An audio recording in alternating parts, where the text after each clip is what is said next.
Alright, we're going to go for speed on these ones, but you can pause the video if you need to catch up somewhere and then mark any questions.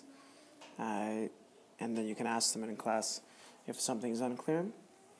But from here, the way of Tartarus, which carries toward the shores of Acheron, so all of this takes place in the underworld.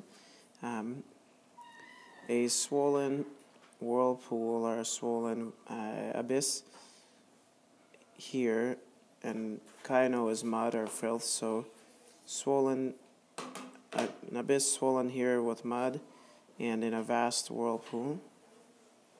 It boils, and all the sand it sends forth or belches forth to Cocytus.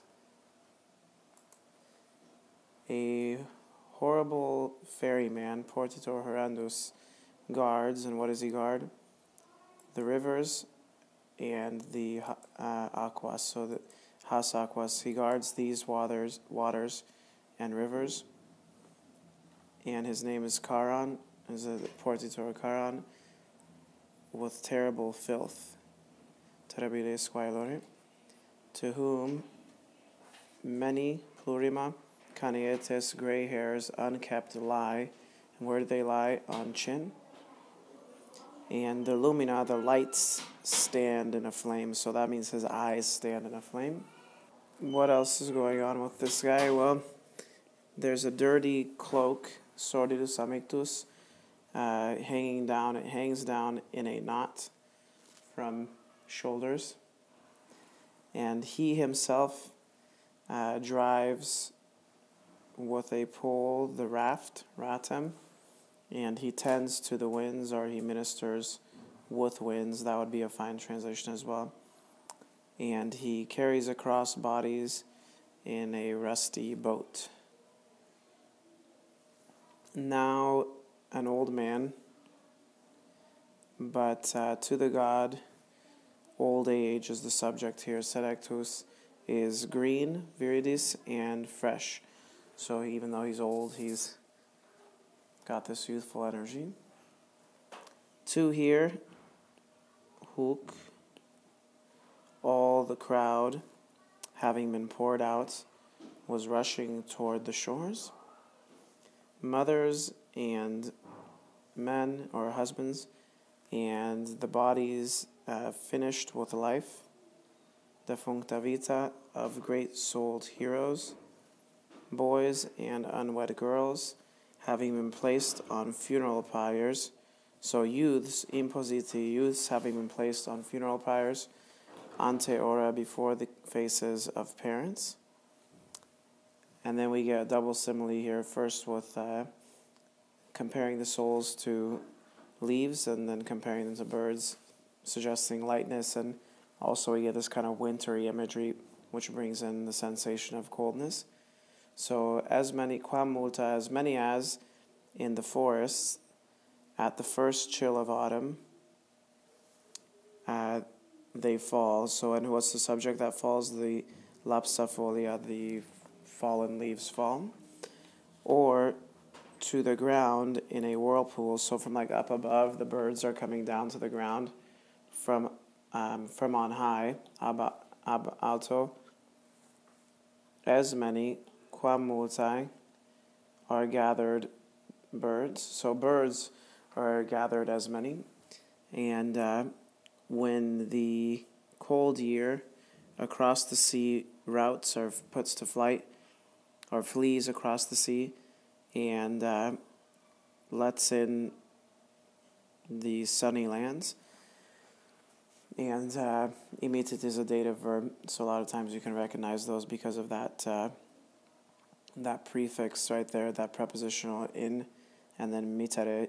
So when you have a compound verb like that, then a lot of times that takes the dative case. So these souls, referring back to them, they were standing, beseeching to be first, primi esse, to be first to cross the course, and they were extending hands on account of the love, because of the love of the farther shore, so the shore on the other side. But the sad ferryman, now these, now those, receives. So he doesn't accept all of them. He sometimes accepts these, sometimes others. But others, having been moved far away, he restrains or keeps away from the sand, like from the shore. So some other souls, having been moved far away, he keeps away from the sand. Aeneas, having wondered indeed, and having been moved by the clamor, like the clamor of the crowd, or by the tumult, he says this. He says, and this is an imperative verb here, say, O maiden, what wishes the concourse or the throng or crowd toward the river? So what does the crowd toward the river wish, Adamnem? What seek the souls? What do the souls seek? Or with what discrimination or with what kind of reason do these leave the shore? So, hai likun threepas, these leave the shore. Those sweep livid shallows with oars. So the ones that sweep the shallows with the oars are the depths, can be also mean depths with the oars. Those ones are the ones that are crossing over the river, and the other ones are left behind.